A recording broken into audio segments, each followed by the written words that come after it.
క్రీస్తునందు ప్రియులారా, మీకు శుభములు వందనములు తెలియజేస్తున్నాను.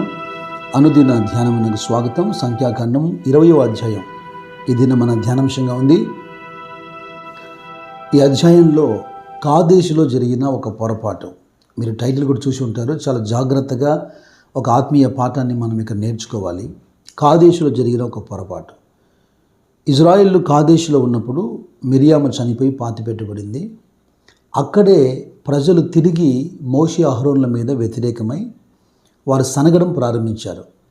కారణం ఏంటంటే, ఈ కాని చోటికి యెహోవా మమ్మను ఎందుకు తీసుకొని వచ్చాడు, ఐగుప్తు నుంచి మమ్మల్ని ఎందుకు ఆయన విడిపించాలి, ఇక్కడ మాకు తినేదానికి గింజలు లేవు, అంజూరాలు లేవు, ద్రాక్షలు లేవు, దానిమ్మలు లేవు, త్రాగుటకు నీళ్ళే లేవనిది. యథావిధిగా విసుగొచ్చిన ప్రతిసారి, కోపం వచ్చిన ప్రతిసారి దేవుని సన్నిధిలోనే కదా సాగిలపడతారు. మోషే అహరోనులు వెళ్ళి యెహోవా సన్నిధిలో సాగిలపడ్డారు. దేవుని మహిమ వారికి ప్రత్యక్షమైంది. యెహోవా మోషేతో మాట్లాడడం ప్రారంభించాడు. 7వ వచనంలో, అంతటా యెహోవా మోషేకి ఇలా సెలవిచ్చెను, నీవు నీ కర్రను తీసుకొని నీవును నీ సహోదరుని అహరోనును ఈ సమాజమును ప్రోగు చేసి వారి కన్నుల ఎదుట ఆ బండతో మాట్లాడము, అది నీళ్ళిచ్చును. అయితే ముందుగానే పదే పదే చిరాకు పుట్టిస్తున్నారు, విసుగు పుట్టిస్తున్నారు. ఆ కోపంతో మోషే రగిలిపోతున్నాడు. సమాజం అంతటినీ ప్రోగు చేశాడు. కర్ర తీసుకున్నాడు, అహరోను తీసుకెళ్ళాడు. ఇక ఆ బండ ఎదురుగా నిలబడినప్పుడు మోషే మాట్లాడిన మాటలు ఏంటంటే, ద్రోహులారా వినుడి, మేము ఈ బండలో నుండి మీ కొరకు నీళ్లు రప్పింపవలనా అనెను. అప్పుడు మోషే తన చెయ్యి ఎత్తి 2 మార్లు తన కర్రతో ఆ బండను కొట్టగా నీళ్లు సమృద్ధిగా ప్రవహించెను, సమాజమును పశువులను త్రాగెను. అంతా సవ్యంగా సాగిపోతుంది అని అనుకున్నారు. ప్రజల దాహం తీర్చబడింది. కానీ మోషే తీవ్రంగా ఇక్కడ దేవుని ద్వారా శిక్షించబడ్డాడు. 106వ కీర్తనలో మనం చూస్తే 33 వచనంలో లేదా 32 నుంచి కూడా, మెరీబా జలముల యొద్ద వారు ఆయనకు కోపం పుట్టించిరి, కావున వారి మూలముగా మోషేకు బాధ కలిగెను. ఎట్లనగా వారు అతని ఆత్మ మీద తిరుగుబాటు చేయగా అతడు తన పెదవులతో కాని మాట పలికెను. మోషే దేవుని ప్రజలను ద్రోహులారా, వాళ్ళు ద్రోహులే, తిరుగుబాటు చేస్తున్నారు, వ్యతిరేకిస్తున్నారు, విసుగు పుట్టిస్తున్నారు. కానీ కోపముతో ద్రోహులారా అని పలకటం, ఆ బండను కర్రతో కొట్టడం, ఇది దేవునికి పూర్తిగా అయిష్టమైనటువంటి విషయం. కొన్ని మోషే సాధారణమైన వ్యక్తి అంటే కాదు, దేవునితో ముఖాముఖిగా మాట్లాడేవాడు.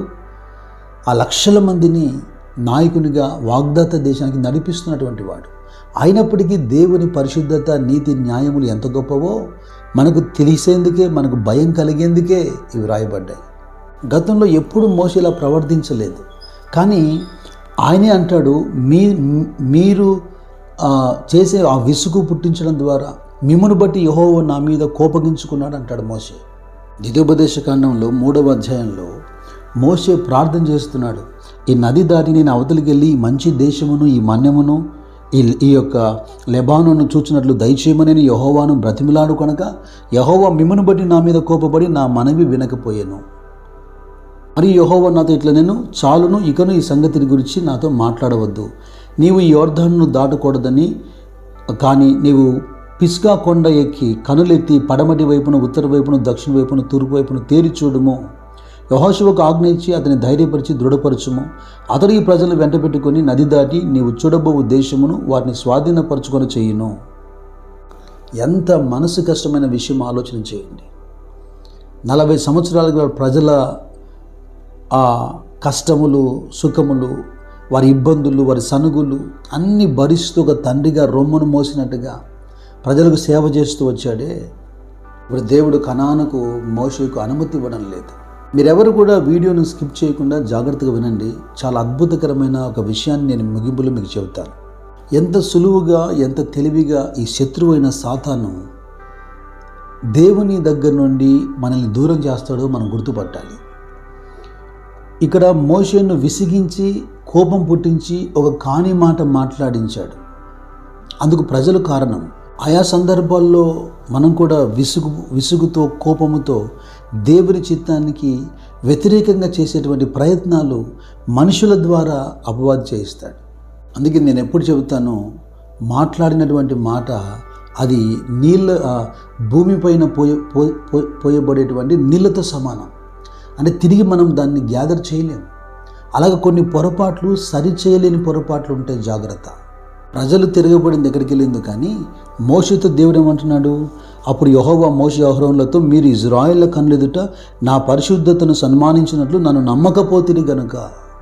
దేవునితో సంబంధం పెరుగుతూ ఒక వ్యక్తి భక్తుడుగా మార్చబడుతున్నప్పుడు చిన్న పొరపాటు కూడా దేవుడు సహించలేడు. అనేక మార్లు దైవోగ్రతకు ప్రజలు లోనవుతే ప్రజల మధ్యకు పరిగెత్తుకుని వెళ్ళి తెగులును ఆపమని సాగిలపడిన వాడు మోషే.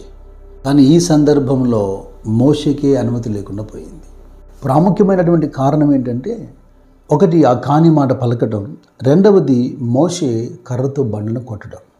గతంలో మొట్టమొదటిసారిగా ఈ బండను కొట్టినటువంటి అనుభవం మోషేలో అలాగ జ్ఞాపకం ఉండిపోయిందేమో. కానీ ఈ సందర్భంలో కాదేశులో దేవుడైన యెహోవా మోషేకు చెప్పిన మాట ఏంటంటే, సర్వసమాజమును పోగు చేసి నీ వెళ్ళి ఆ బండతో మాట్లాడము, ఆ బండ నీకు నీళ్ళిస్తుంది. ఒకవేళ కొంతమంది పాయింట్అవుట్ చేయొచ్చేమో, అది బండే కదా, మాట్లాడితే ఏంటి, కొడితే ఏంటి? మాట్లాడమంటే కొట్టినందుకే దేవుడు ఇంత కోపాన్ని చూపించాడా? అవుననే చెప్పాలి. ఎందుకంటే ఇది చూసేందుకు వినేందుకు చిన్న విషయంగా అనిపించినా ఇది చాలా పెద్ద విషయమే. కొరింథీ మొదటి పత్రిక 10వ అధ్యాయంలో కొన్ని విషయాలు చదివితే మనకు అర్థమవుతుంది. 4వ వచనం నుండి, అందరూ ఆత్మ సంబంధమైన ఒకే పానీయమును పానము చేసిరి, ఏలయనగా తమ్మును వెంబడించిన ఆత్మ సంబంధమైన బండలోనిది త్రాగిరి, ఆ బండ క్రీస్తే. వారు త్రాగినటువంటి ఈ ఆత్మ సంబంధమైనటువంటి ఈ పానము ఎక్కడి నుంచి వచ్చింది? ఆ బండను కొట్టగా. ఆ బండ ఎవరు? వారిని వెంబడించిన ఆ బండ క్రీస్తే. ఇక్కడ ఒక లోతైన సత్యం ఏంటంటే, మొదటిసారిగా బండను కొట్టగా ఆ బండ నీటి ప్రవాహాన్ని ఇచ్చింది. యేసుక్రీస్తు ఈ బండకు సాదృశ్యంగా ఉన్నాడు గనక తండ్రి యొక్క చిత్తము ఉద్దేశం ఏంటంటే, తన కుమారుడైన క్రీస్తు ఒకమారే కొట్టబడాలి, ఒకమారే చీల్చబడాలి, ఒకమారే సిలువకు అప్పగించబడాలి, ఒకమారే ఆయన ప్రాణత్యాగం చేయాలి. ఇది సాధారణమైన విషయం కాదు. పాత నిబంధన కాలంలో మరుగు చేయబడిన ఈ మర్మము. ఒకవేళ ఈ సంగతి మోషే వివేచించలేకపోయాడా? భక్తులు పసిగట్టలేకపోయారా? మనకింత తేటగా బయలుపరచబడుతుందన్న అతిశయం మనకు అక్కర్లేదు. పాత నిబంధనలో అది మరుగు చేయబడింది. పౌలు అదే అంటాడు కదా, అనాది కాలం నుండి మరుగు చేయబడినటువంటి దేవుని మర్మమును ఆయన మాకు బయలుపరుస్తున్నాడు. ఇక్కడ మోషే తప్పొప్పులు కాదు మన ధ్యానం. ఇంత గొప్పవాడికే అవకాశం లేకుండా పోతే నా పరిస్థితి ఏంటిది అన్నది ఆలోచన. ఇలాగా కోపగించి ఆ బండను కొట్టడం అనేది అవమానము, ఆ పరిశుద్ధతను నమ్మకపోవడం అని ఆయన నెపం మోపాడు కదా. అయితే మనలో మనం ఇలాగ అనుకునే అవకాశం ఉంది. మోషే అయితే 2 మార్లు కొట్టాడు, మరి మేము అలాంటి పని చేయడం లేదు కదా. హెబ్రీ పత్రికలో మీ కొరకు నేను ఒక మంచి లేఖనం చదువుతాను. 10వ అధ్యాయంలో 26వ వచనం నుండి, మనం సత్యమును గురించి అనుభవ జ్ఞానం పొందిన తర్వాత బుద్ధిపూర్వకంగా పాపము చేసిన ఎడల పాపమునకు బలి ఇకను ఉండదు, కానీ న్యాయపు తీర్పునకు భయముతో ఎదురు చూచుటయు విరోధులను దహింపబోవు తీక్షణమైన అగ్నియు ఇకను ఉండును. ఎవడైనను మోషే ధర్మశాస్త్రమును నిరాకరించిన ఎడల 2-3 సాక్షుల మాట మీద కనికరింపకుండా వాని చంపించుదురు. ఇట్లుండగా దేవుని కుమారుని పాదములతో త్రొక్కి తాను పరిశుద్ధపరచబడుటకు సాధనమైన నిబంధన రక్తమును అపవిత్రమైనదిగా ఎంచి కృపకు మూలముగు ఆత్మను తిరస్కరించిన వాడు ఎంత ఎక్కువైన దండనకు పాత్రుడుగా ఎంచబడనని మీకు తోచును. సమయం లేదు కనుక నేను మరొక రెఫరెన్స్ వెంటనే చదువుతాను. 6వ అధ్యాయంలో కూడా, హెబ్రీ పత్రిక 6వ అధ్యాయంలో 4 నుండి చూడండి. ఒకసారి వెలిగింపబడి పరలోక సంబంధమైన వరమును రుచి చూచి పరిశుద్ధాత్మలో పాలివారై దేవుని దివ్య వాక్యమును రాబో యుగ సంబంధమైన శక్తుల ప్రభావమును అనుభవించిన తర్వాత తప్పిపోయిన వారు తమ విషయంలో దేవుని కుమారుని మరలా సిలువ వేయచ్చు. రెండవసారి మాట్లాడితే నీళ్ళు వస్తాయి.